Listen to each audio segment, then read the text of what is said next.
Hello दर्शकों, कैसे हैं आप? समझ ही गए होंगे मैं किसकी एक्टिंग कर रही हूँ। जी हाँ, सारा अली खान की। सारा अली खान की प्राइम पे आने वाली है एक नई वेब सीरीज जिसका नाम है ए वतन मेरे वतन, और इसमें वो रोल अदा कर रही हैं एक फ्रीडम फाइटर का। ऐसे में इसी को लेकर उनसे एक खास मुलाकात की हमने, आपको भी दिखाते हैं। प्रोमो देखकर सबसे पहला कॉल किसका आया और आप क्या उम्मीद कर रही थी कि जिससे मैं सोच रही थी पहला कॉल आया उसी का आया? ऑनेस्टली कॉल से ज़्यादा मुझे मेरी मॉम का रिएक्शन बहुत अच्छा लगा, क्योंकि आई थिंक दैट मेरी माँ तो हैं, तो जाहिर सी बात है कि जो भी मैं करती हूँ उन्हें अच्छा कहीं ना कहीं लगता है। बट अभिनेत्री बतौर वो ऑब्जेक्टिव भी काफ़ी है मेरे काम को लेकर। तो जब अच्छा नहीं होता तो वो बोल भी देती हैं कि अच्छा नहीं है, तो हमेशा एक वो सर्च होती है कि मम्मी को कैसा लगा, मम्मी को कैसा लगा। और जब उन्होंने कहा कि व्हाट अ बैंगिंग ट्रेलर, मेरे रोंगटे खड़े हो गए। तो I think as a daughter अगर आप अपनी माँ के रोंगटे खड़े कर दोगे तो उससे गर्व इतना महसूस होता है, दैट उसकी तुलना फिर मैं किसी और चीज़ से कर नहीं सकती। देश के लिए जब भी हम कोई फिल्म करते हैं या कोई ऐसा कैरेक्टर करते हैं ना, वो एक अंदर बहुत कुछ जज्बा जो शायद आ जाता है बहुत ज़्यादा, और उस पर जब हम अपना झंडा पकड़ते हैं और आज़ादी करके बोलते हैं, वो कैसी मतलब फीलिंग थी आपको जब आप शूट कर रहे थे बार बार? तो ये चीज़ कितना आपको प्राउड मोमेंट दे रहा था? बहुत ज़्यादा।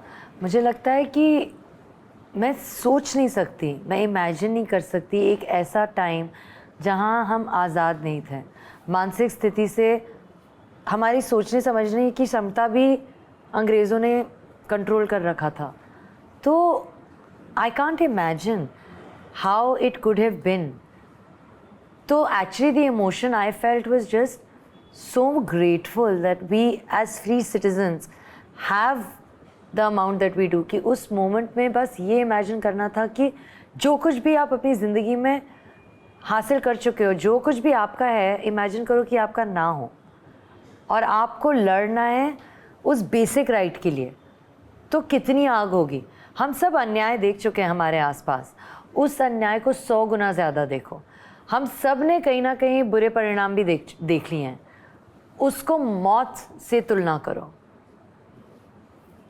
वो कोशिश रही। जब ये रेडियो और माइक सामने आता था सेट पर तो किस तरीके का माहौल बनता था? मतलब आप अपने ही उसमें चले, जैसे नमस्ते दर्शकों आप जो ये बनाती हैं, तो ये नमस्ते श्रोता हो गया था क्योंकि दर्शक तो थे नहीं उस वक्त। तो मतलब मुझे लगता है कि लाइक आई सेड, उस वक्त जो माहौल था वो हम समझ नहीं सकते। तो ये छोटी छोटी चीज़ें बहुत हेल्प करती थी।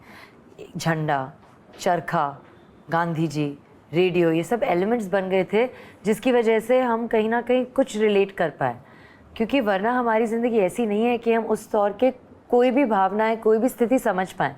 और सबसे पहली चीज़ भी नोटिस की जब मैंने प्रोमो देखी तो आपकी वो 2 चोटी वो बहुत ही प्यारी लग रही है, और ना कहीं हमको स्कूल के उससे भी कनेक्ट कर रही है। कैसे आप मतलब चोटी ये बनाने में वक्त लगता था या आजकल तो विग भी होती है, लेकिन बट आप क्या प्रिफर कर रही थी कि मुझे किस तरीके से रियल दिखना है? देखिए, मुझे लगता है कि इस फिल्म में ना ग्लैमर की कोई जगह नहीं थी। तो बात ये थी कि आप कैसे हर चीज़ का इस्तेमाल करें ज़्यादा सटीक लगने के लिए। तो मुझे ये भी लगा था कि वो 2 चोटी वाली, एक जो मासूमियत, एक नादानी, एक वो कॉलेज की लड़की थी। और बात प्रेरणा यहीं से मिलती है कि क्रांतिकारी नहीं लगते या नहीं लगते थे, वो साधारण सरल महिलाएं भी होती थीं जो आंदोलन करती थी और पढ़ाई भी करती थी। और ये वो लड़की की कहानी है। तो जो आप 2 चोटियों में एक मासूम लड़की को देखोगे, फिर जब उसका परिवर्तन होगा और वो दृढ़ निश्चय के साथ आप एक चोटी की खादी साड़ी पहनने वाली महिला को देखोगे, वो पूरी जर्नी फिल्म में है। तो बड़ा मज़ा आया एक्चुअली उसको दर्शाते हुए मुझे। तो अभी फ़िलहाल कहते हैं ना, आपकी एज में जैसे बहुत सी लड़कियां होती हैं, वो जैसे आप ग्लैमर की हम बात करें, ग्लैमर की दुनिया है, बट इस तरीके का कैरेक्टर करना और वो भी हालांकि OTT बहुत बड़ा हो गया, लेकिन फिर भी हम सिनेमा की बात करते हैं तो सिनेमा में आना अपना एक अलग ही वो होता है। आपके लिए क्या ये था कि ज़रा हट के ज़रा बच के फिल्म सोचा नहीं था किसने, लेकिन बहुत अच्छी कर गई, घर घर में देखी गई, उसके बाद इस मतलब ये प्लेटफॉर्म पे और आपकी एक भी फिल्म आ रही, तो किस तरीके से देखती हैं कि अब बैलेंस करना है या? देखिए मैम, बैलेंस करना तो उम्मीद होती है, निर्णय तो होता नहीं है, क्योंकि हाथों में हमारे नहीं है। एक्टर बतौर मैं नहीं डिसाइड कर सकती हूँ कौन सी फिल्म कहाँ जाएगी। मुझे इतना पता है कि अतरंगी रे एक ऐसी फिल्म है जो डिजिटली रिलीज़ हुई थी, लेकिन उसके लिए भी मुझे बहुत प्यार मिला।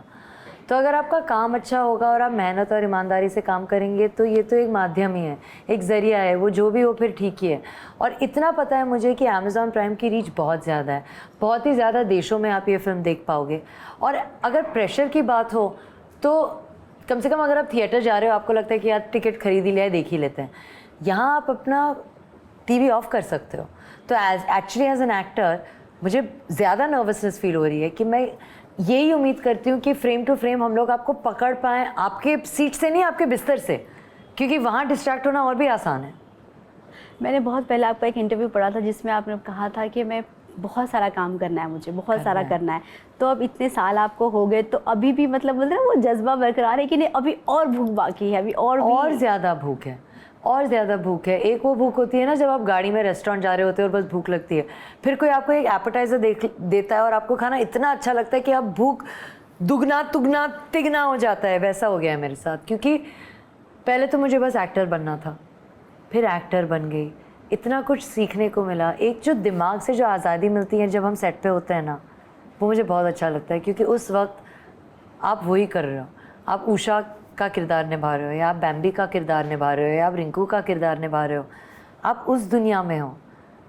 वो मुझे बहुत अच्छा लगता है। रोज़ अलग अलग चीज़ें सीखना, अलग अलग चीज़ें समझना, अपने अंदर ही गुण ढूंढना जो आपको पता नहीं था है या नहीं। मैं इतनी लाउड हूँ, इतनी बबली हूँ, इतना जज्बा है, मुझे नहीं पता था कि कहीं ना कहीं मुझ में भी मेरे भी सपने हैं, मुझ में भी गंभीरता है, ठहराव है, स्थिरता है, मासूमियत है, लेकिन मैच्योरिटी भी है। एवतन ने शायद मुझे ये सिखाया। तो और भी काम करना है और अलग अलग तरह से काम करना है। जैसे ही आपको लगेगा कि यार पीरियड में अच्छी लग रही है तो मुझे मॉडर्न फिल्म भी लानी है आपके लिए, मॉडर्न मुबारक। जब आपको लगेगा बड़ी ग्लैमरस लग रही है, मुझे खादी साड़ी में आपको काम दिखाना है, सब करना है। तो कहीं ना कहीं ऐसा लगता है कि अभी एक वो चीज़ बाकी है जिसकी तलाश होती है ना हर एक एक्टर को। मुझे नहीं लगता कि एक एक्टर को एक चीज़ की तलाश होती है। मुझे लगता है एक एक्टर को अपनी तलाश होती है, और जो भी ज़िंदगी में अनुभव वो जीते हैं, जो भी मुकाम तक पहुंचते हैं, जो भी उतार चढ़ाव होते हैं, वो सब अपने आप तक पहुंचने के लिए ही होता है। तो मेरा यही है, मुझे अपने आप तक पहुंचना है और पहुंच रही हूँ। स्टारडम लेकर चलना चाहती हैं या बहुत रॉ होके कि मैं अगर सड़क से जैसे मैं जाती हूँ या बैंड्रा जाती हैं ऐसे जाती हैं तो शॉपिंग भी कर लेती हैं, तो किस तरीके का प्रेफर करती हैं, स्टारडम में रहना या फिर बहुत नॉर्मल रॉ रहना? मैं अपने काम को अपनी ड्यूटी मानने लगी हूँ, क्योंकि I love my work but it's a part of who I am. तो जैसे अब मुझे लगता है मैं अच्छी लग रही हूँ, मेरा नेल पॉलिश है, मैं अच्छी साड़ी बांध चुकी हूँ, बाल वाल ठीक है, क्योंकि मैं आपके साथ यहाँ प्रोफेशनल सेटिंग में एज एन एक्टर बात कर रही हूँ। ये ख़त्म हो जाएगा, मेरा मेकअप उतर जाएगा, मैं ट्रैक पैंट टी शर्ट पहन के उसके बाद मेरे को ट्रैकिंग जाना है, शॉपिंग जाना है, वो मैं देख लूँगी। लाइफ में संतुलन बहुत ज़रूरी है, और मेरी लाइफ में मैं बहुत गर्व से कह सकती हूँ कि ये बना है और बना रहेगा।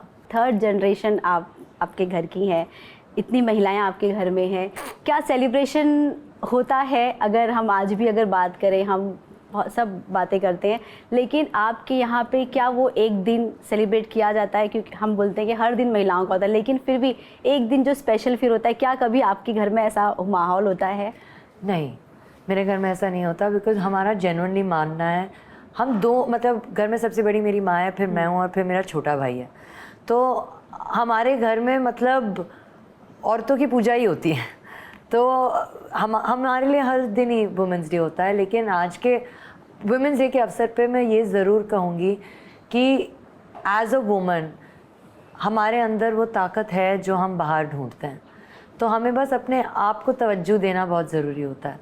अपने आप को बस सेलिब्रेट करो, और अब कहीं और ढूंढो मत वो वैलिडेशन, वो नीड, वो गिड़गिड़ाहट, उससे परे हो जाओ।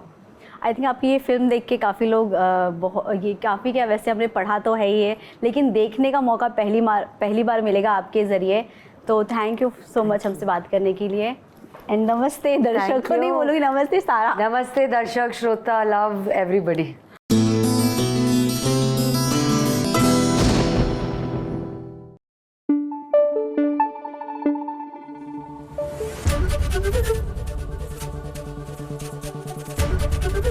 एबीपी न्यूज आपको रखे आगे।